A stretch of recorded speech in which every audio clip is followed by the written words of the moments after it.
Around 3:14 a.m., a single misstruck key nearly ignited a global conflict. It wasn't a declaration of war, nor a botched assassination attempt.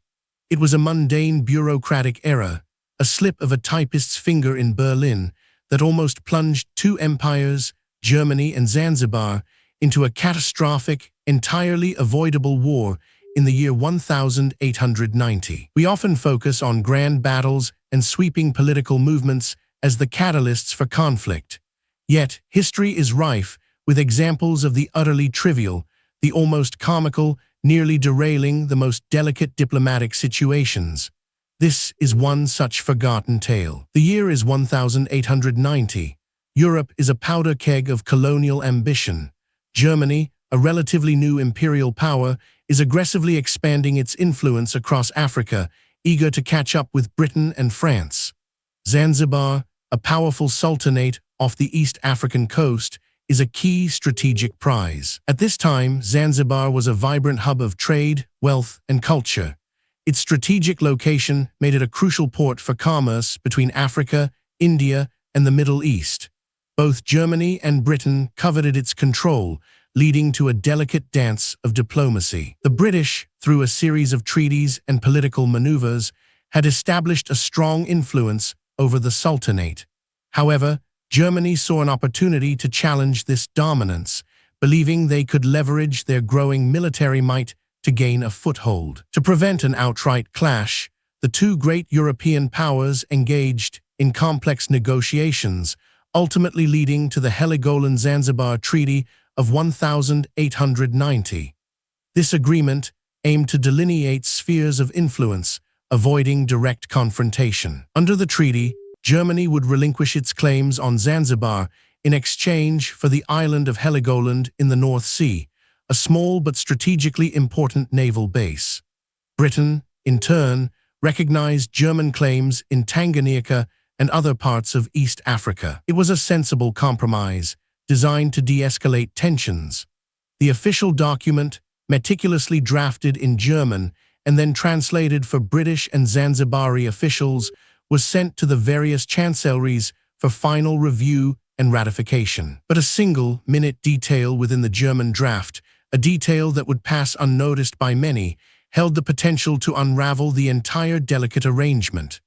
The devil, as they say, was in the details, or rather, in the single, wrong letter. The German word for cession, the act of formally giving up territory, is Abtretung, a perfectly clear and unambiguous term.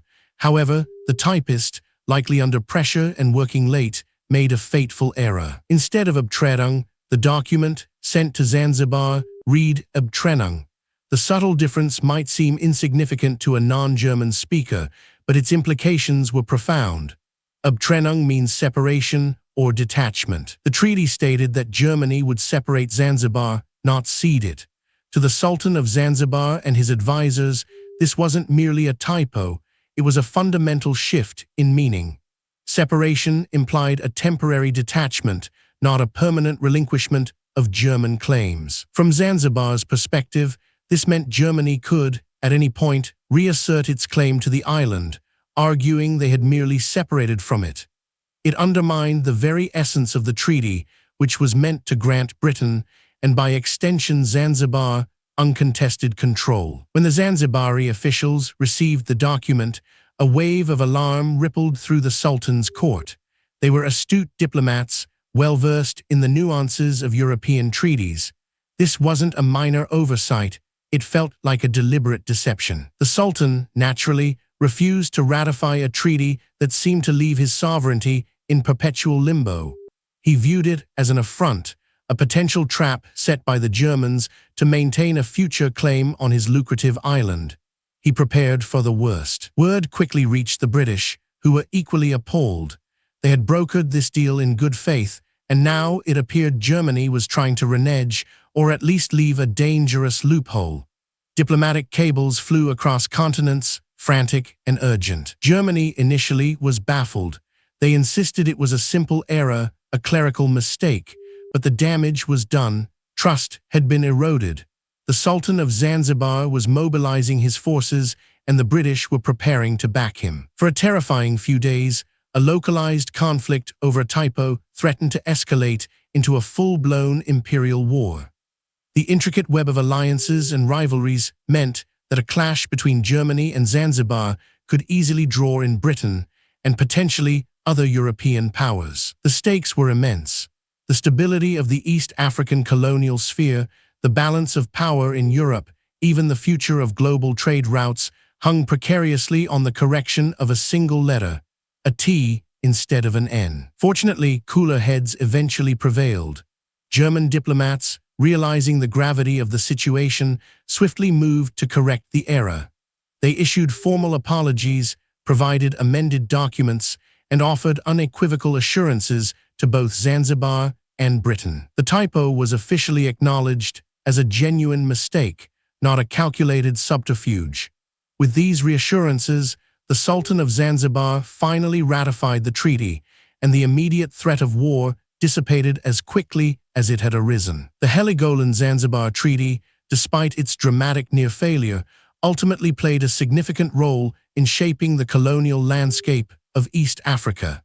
It settled, for a time, the intense Anglo-German rivalry in the region. This forgotten incident serves as a poignant reminder that history isn't always forged by grand designs and sweeping forces.